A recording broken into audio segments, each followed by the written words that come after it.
贤弟，有什么需要，尽管告诉我。哎，没什么需要的，来这也不是为了享受的。沈大哥，哎，妹子，来，今儿晚上啊，今儿晚上怎么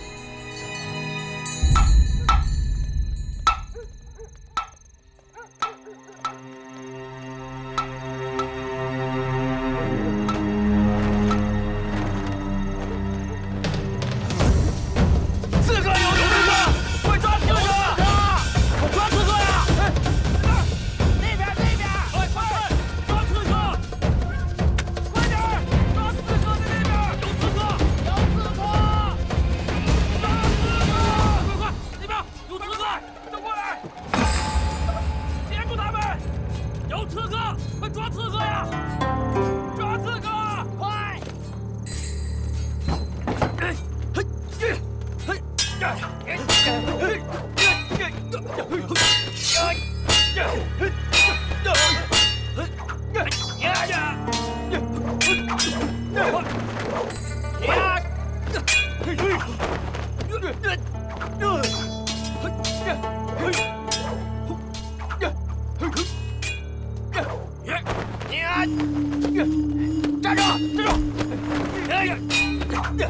住！都给我听着，那白玉堂常用石子当暗器，都得小心。兄弟们，闪开！这给我吃我一斧子！这是什么？这是我贤弟的甘露。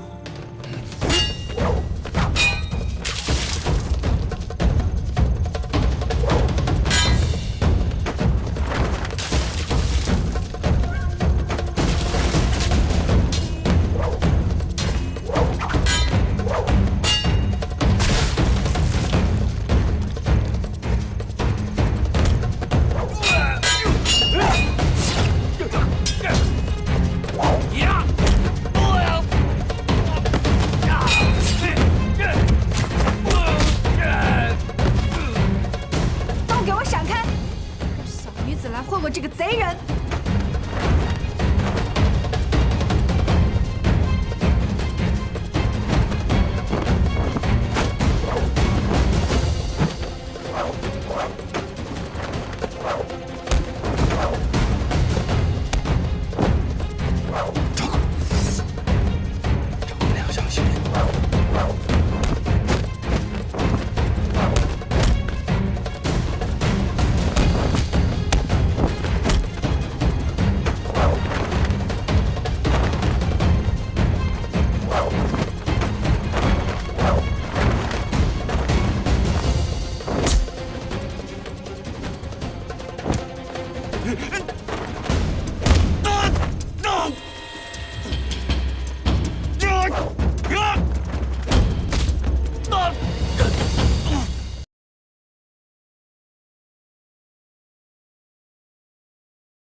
刺客在哪里？就是这个躺在地上的人。老爷，刺客已经死了。死得好，死得妙，死得呱呱叫啊！张姑娘赏他个全尸，就是开恩了。明女士看这个刺客实在太张狂，害怕这几位师傅吃亏，情急之下才贸然出手。哎呀，没有，你真是巾帼不让须眉，出手不凡呢。回家有人夸奖。张姑娘，本国就有点疑惑啊。我明明看见你是赤手空拳，怎么就比划这么两下子，他就倒地上了呢？明女手无寸铁，情急之下，只好拔下了头上的簪子。哦，簪子。老爷，这果然是个银簪子。果真是簪子，拿下去洗干净，再还给张姑娘。是。张姑娘，本国舅真是做梦都没想到，一根簪子竟然能够成为杀人暗器。这练武之人，随手抓来的，哪怕是一片树叶、一枝花、一根草，都可以用来当做武器的。花和树叶都能当武器，哈哈，张姑娘真是不简单，不简单呐！啊，难怪你们兄妹二人出门都不带武器，真是艺高人胆大。我哥他说了，这出门不带武器，就是为了不让外人看出我们是习武之人，这样一来反而少了许多麻烦。低调低调。对了，我哥呢？你哥，张壮士。张壮士，来看看张壮士。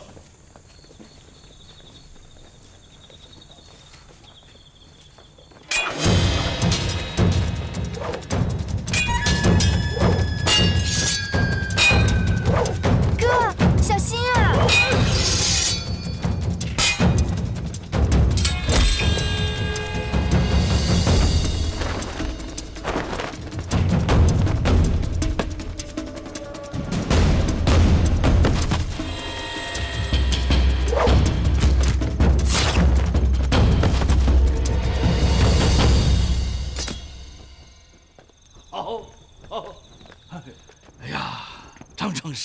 真是英雄盖世啊！你们张氏兄妹今天一人为我杀了一个刺客，本国就要为你们记一大功啊！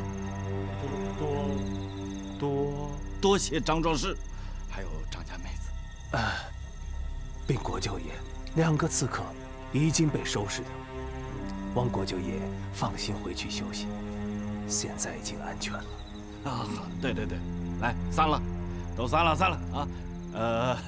张氏兄妹也回去休息吧。好，国舅爷告辞。走了。都给我听着，把尸首抬出去，把这个地方给收拾干净。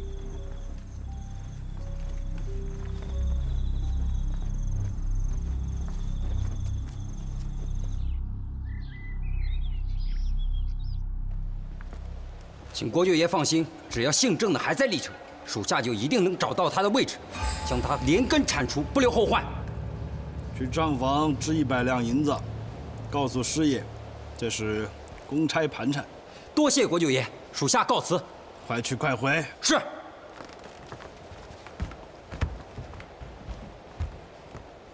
国舅爷，沈教头求见。快请。是。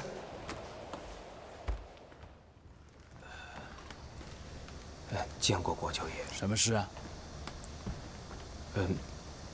小的向国舅爷请罪。这就奇了怪了，好端端的何罪之有啊？小子馊主意，害得赵县馆失去了2个兄弟啊！这不能怪你，主意一点都不馊。啊，你让本国舅收了张氏兄妹这2员大将，功过相较，功大于过。不，还是小的的错，小的低估了张氏兄妹。不，是让本国舅了解了张氏兄妹的实力。那国舅爷，这2位兄弟，这日后的事该怎么办呢？叫人各送去50两银子，打发一下。啊，得嘞，小的立马去办。哎，沈教授，本国舅已经派常达等人赶往山东，相信很快就会有这个好消息传来。到时候张家妹子这边还得请沈教头多多费心呐。哎，国舅爷，要是他们找到了郑登云，沈教头放心，自从本国舅知道郑登云这个名字，郑登云就已经不在人世间了。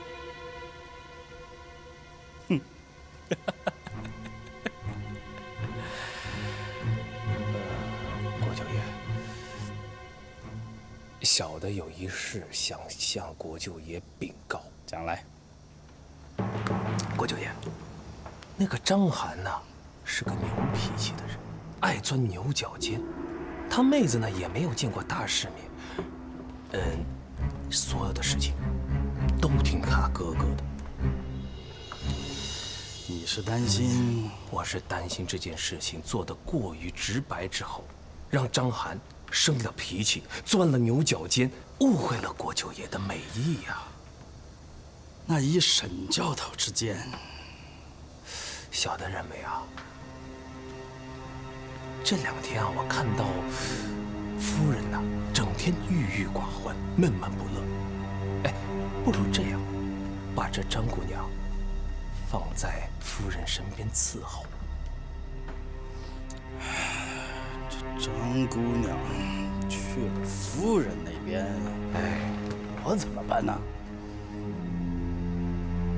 虚图日后。虚图？这虚到什么时候是个图啊？国舅爷，那个张家妹子，出生在穷乡僻壤，对不对？这1年半载都穿不上1件新衣服。如果把她放在这夫人身边，啊，立马换上新衣服，立马吃上山珍海味，立马就知道什么叫做大富大贵。立马，您拿着鞭子抽她，她都不肯跑啊，立马就钻到您的怀里去了。妙啊，妙啊！夫人，这就是那个张丽，张姑娘，见过夫人。民女叩见夫人和小公子。妹子，快请坐。夫人这么客气，民女可担当不起啊。张姑娘，夫人让你坐，你就坐吧。谢过夫人。妹子，听说你来的当晚就用1根簪子打死1名刺客，真是好本事。民女托国舅爷和夫人的福，不知怎么的就歪打正着了。夫人，我已经让下面用上好的黄金，给这个张姑娘打造一大批簪子，到时候让张姑娘一簪子一个，多杀几个刺客，夫人可以高枕无忧了。妹子，以后小公子就全靠你了。他要是再有个什么3长2短，我也不活了。看，又来了。现在有张姑娘在这儿，你还有什么好担心的？我们兄妹承蒙国舅爷的厚爱，理当竭尽全力，尽忠效力的。老爷，老爷，刀去了。下去吧。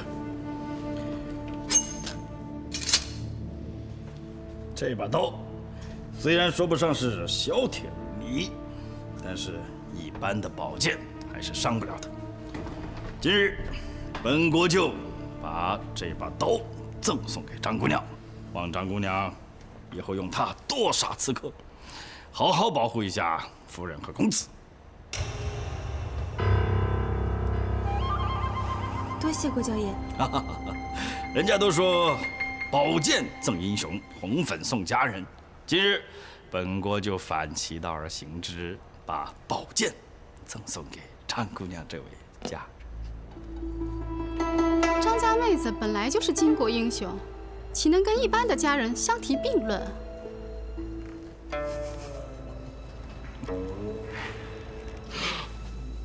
韩章也跑到陈州去了。是的，太爷，老爷夫人、小公子一到晚上就到地道里躲藏，生怕那韩章摸进来，这吃上一颗雷公蛋，那可就糟了呀。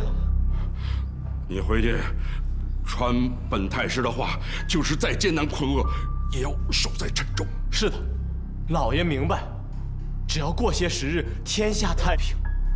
所以，老爷恳请太爷，一定要把开封府的其他3属留住，不要让他们再往陈州生事。哼，他们就是想去也去不了了，他们必须留在开封府，守着包黑的这条狗命。严防刺客，平安无事。夫人，我先抱小公子回去睡觉了。进去吧。是。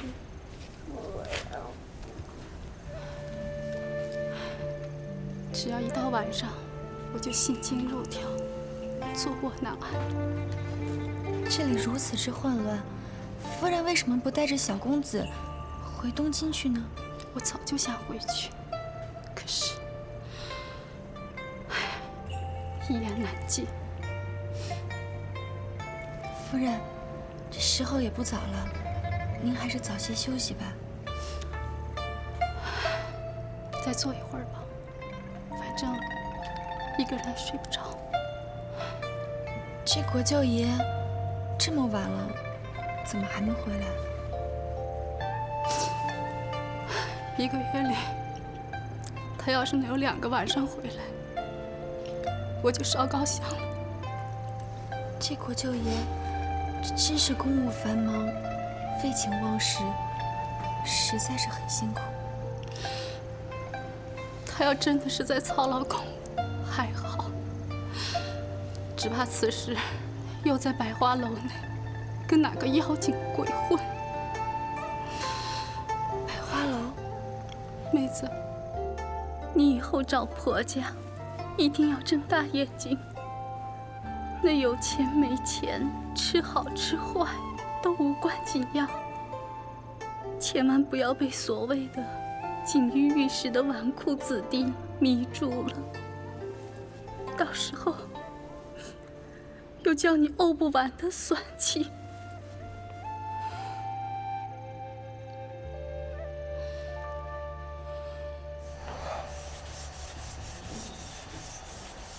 赵大哥，赵大哥，赵大哥，走，走了，去哪儿啊？咱不能让他乐子去啊！宿昌啊！哎呀，这哪叫什么宿昌啊？咱们又不是去妓院，咱是去百花楼。百花楼？哎，那里可是有个从外地抓过来20多个年轻漂亮的小姑娘，个个貌美如花。哎，虽然说都被郭爵吃过第一嘴，但是她也比外边基努力的干净啊。对呀，还不用咱们花钱，多好啊！不去。哎，张大哥，你我身为江湖中人，是吧？每天过着刀不舔血的日子，过了今天还不知道有没有明天呢。咱何不趁着现在还活着，今朝有酒今朝醉？对呀，就算是今天不找姑娘，咱们也可以去喝几杯，听听小曲。那去看看。哎，走。哎，走。哦。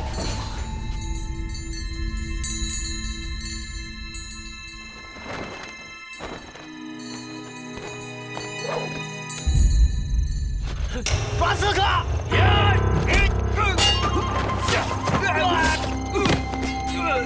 把他围住，别让他跑了！围住他！来，张大哥！哎呦，好，过来！哎呀，好。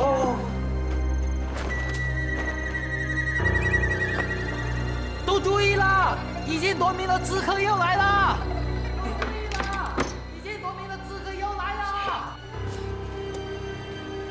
是刺客，这怎么又来了？夫人别害怕，有我在，没人能够伤害到你。来人，快把小公子抱过来！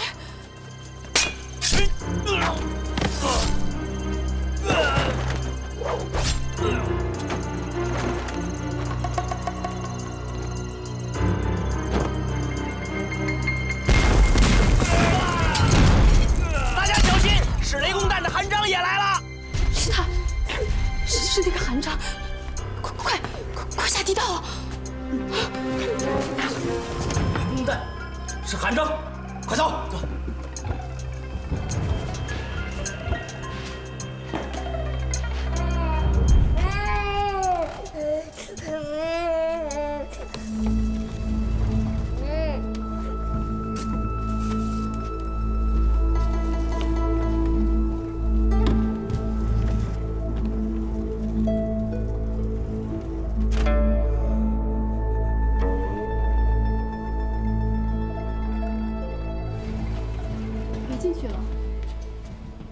夫人，咱不往里面再走走吗？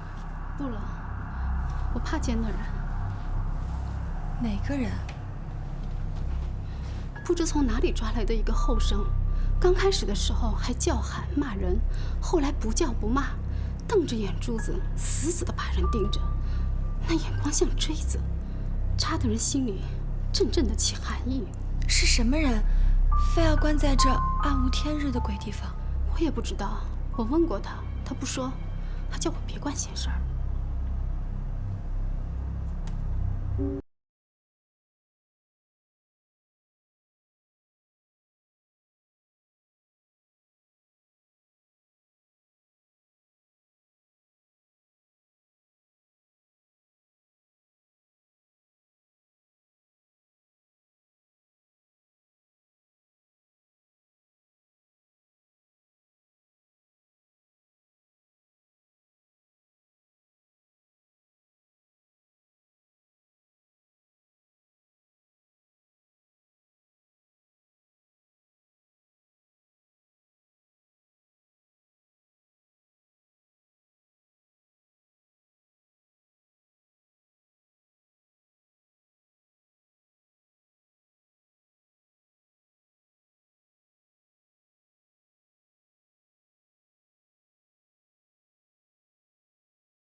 现在孩儿爷和季小姐已经成功闯入皇庆花园，我想明日赶回东京通报消息。那你打算什么时候回来？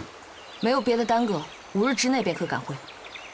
好，我5日后在回龙镇等你。五爷，那咱们就2下一起。一路保重。彼此彼此。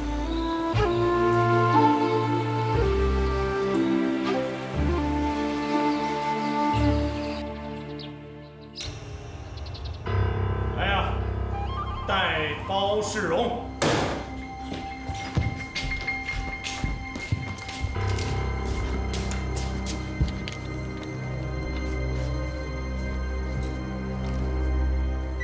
下跪何人？生源包世荣。包世荣，有人告你敲诈州县，勒索地方，借出门进香之际，大肆收受贿赂，可有此事？回大人话，生源奉命去苏州进香，一路上确有地方官员送些仪程，都是他们自愿奉送的，生源并无强迫。一派胡言！你不强行索要，别人如何肯送？3位大人，你们要是出京到下面办差，难道那些地方官员就不会主动送一些人情吗？咦，一个没有任何功名的生源，那些州县如何会主动送你银子？大人别忘了，生源的腰书乃是当朝包大人，他们哪里是冲着生源来的，分明是冲着我家相爷来的。整天哭着喊着，非要往生源这里送银子，收了他们眉开眼笑，不收他们愁眉苦脸，好像大祸就要临头，惶惶不可终日。所以你就肆无忌惮？大人有所不知，生源最是心慈手软之人，听不得人家3句好话，只好来者不拒。他好，我也好。何苦要为难人家不高兴呢？是不是，大人？包世荣，仁和县城差赵庆告你向县令勒索银两不成，便诬陷他在你的食物中投毒，被你严刑毒打，关押入监，确有此事？仁和县赵庆，我想想。对不住，大人，事情实在太多，没法一一记住。这个仁和县赵庆，生源实在有点这个记不起来了。本官劝你好好想想。哎，我好好想。哦，想起来了。确有此事？没有啊。大唐之上还敢狡辩？生源早就说过，所收银两都是他们自觉自愿送来的，只不过生源在这方面放得比较开，从不计较多寡，更用不着逃神费力去敲诈勒索了。大人，客川原告赵庆上堂质问。来呀，陈赵庆。小人叩见列位大人。赵庆，旁边这个人你可认识？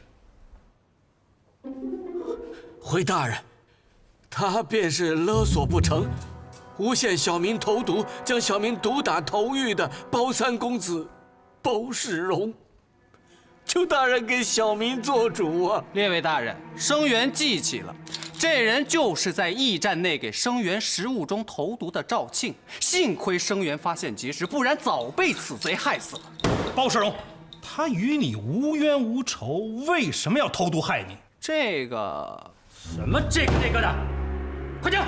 啊，我记起来了，就是这个赵庆把县太爷送我的300两银子私吞了200两，为了不暴露罪行，才毒害生源灭口。你怎么知道是300两？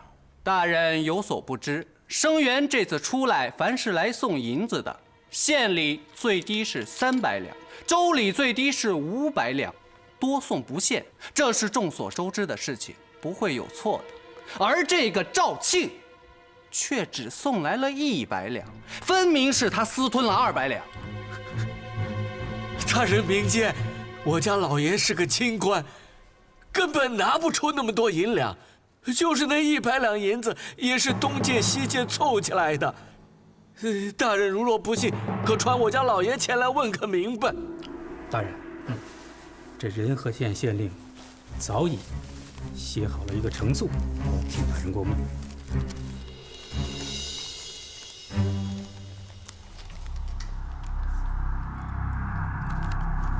包世荣，仁和县县令明明跟你说了只有100两纹银，你还要强行将赵庆收监，是何道理？大人，天下许多事情是没有道理可讲的。大胆狂徒，一派胡言！来人，给我押下去，重责20大板！哎，别，大人，生源招了就是。生源事前仁和县送的银子太少，故意找茬，杀鸡给猴看，提醒其他官员遵守官场规矩。哼，你倒是承认得很爽快。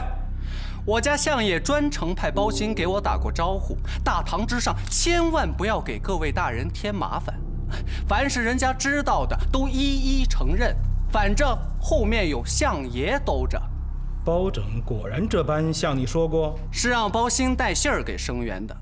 其实他不说，生源也知道，咱们都是一个圈子里的，官官相护也是常理嘛。列位大人，请一定要为小民做主。如果再这么官官相护下去，那我们这些小老百姓就没办法再活下去了。赵庆，你先下去吧，本官定然会给你一个结论。谢列位大人。大人，据本官所知，那包世荣被押解至京的当天，包拯的家人包兴曾经在大街上拦截解差，与包世荣在饭铺里密谋闯宫。大人，刚才包世荣自己也谈到此事，下官认为此事案情重大，应该把包兴传到堂上来询问。此言有理。来呀，带包兴。小人参见太师。起来吧。谢太师。坐。太师跟前哪有小人的座位啊？这里又不是公事衙门，今天本官是私下会你，你过于拘于礼节，反倒显得生分。啊，坐吧啊。谢太师。此次差官前往江南押解钦犯，一路多有辛苦。为朝廷办差，理应恪尽职守。话虽如此，但那包世荣不是一般的钦犯。本官，对，还有娘娘对此案都十分关心，唯恐出现波折。好在差官尽心职守，精心监督，才使钦犯顺利押解到京，让本官还有娘娘心中的石头才稳稳地落地呀！啊，都是托娘娘洪福啊！娘娘对你本次的差事十分满意，特意让我重重的赏你啊！对了，东河县令前2天因病告退，你就去那里待些日子吧。啊！小人谢过娘娘，娘娘千岁千岁千岁！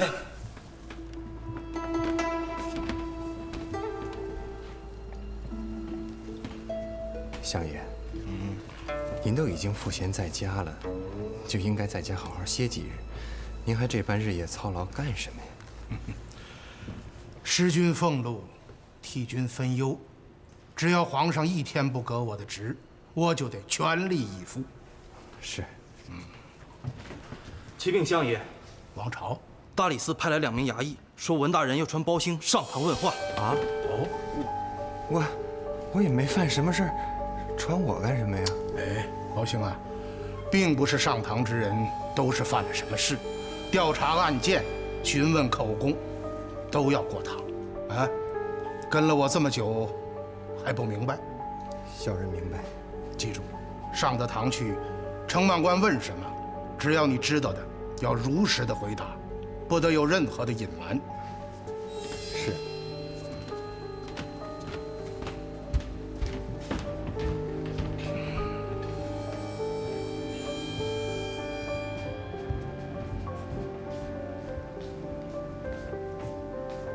大人，包兴带到。小人包兴叩见各位大人。大胆的包兴，你如何在钦犯押解进京之时拦截钦犯，密谋串供，可有此事？大人，您说什么？我没听明白。哼，我看你是故意在装糊涂。包兴，你看看你身边所贵何人？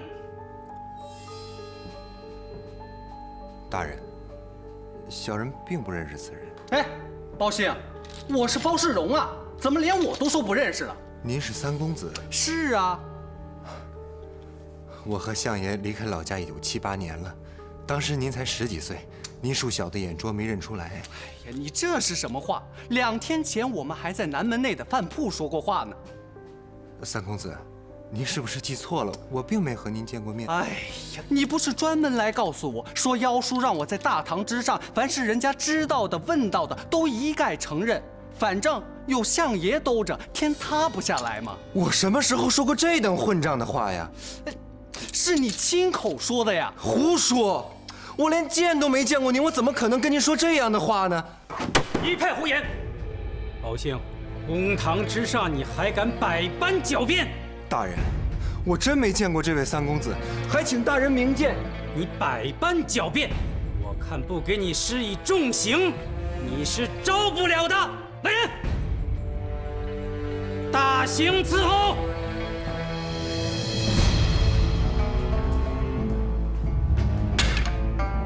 包兴啊，你曾劝本公子大堂之上大胆招供，凡是人家知道的、问到的，都一概承认，反正有相爷兜着，你怎么却咬死不认账呢？就算你是个奴婢，那相爷也不会扔下你不管啊！三公子，你是得了失心疯还是怎么着？竟然如此胡说八道啊！我为夹杀！大人，大人，大人，大人，小的冤枉啊！大人，大人，包兴，我再问你一句，你招还是不招啊？小的冤枉啊！大人，用刑！啊！大人，小的冤枉！大人，用力！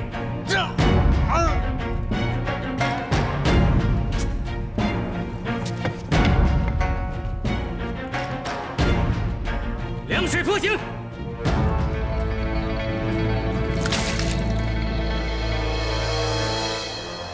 行，我再问你一句，招还是不招？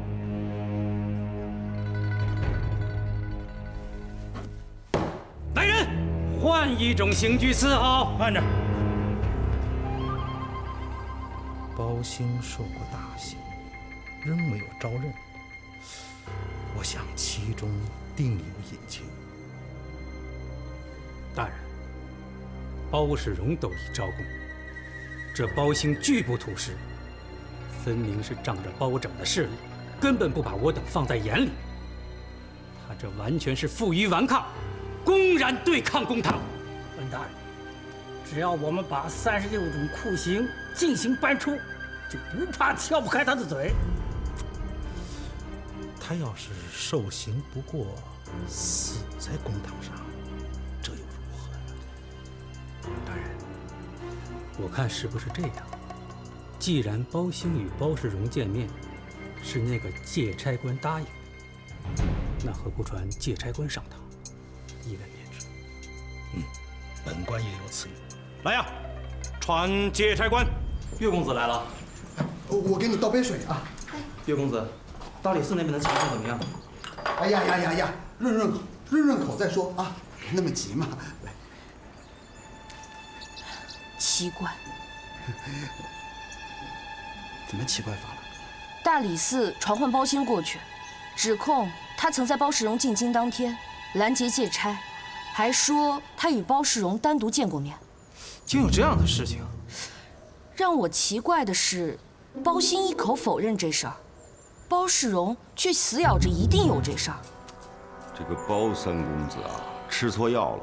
更加奇怪的是，说除了见面之外，这包世荣对大堂上所有的指控都供认不讳，生怕扣在自己脑袋上的屎盆子少似的。有病，确实有病，病得还不轻。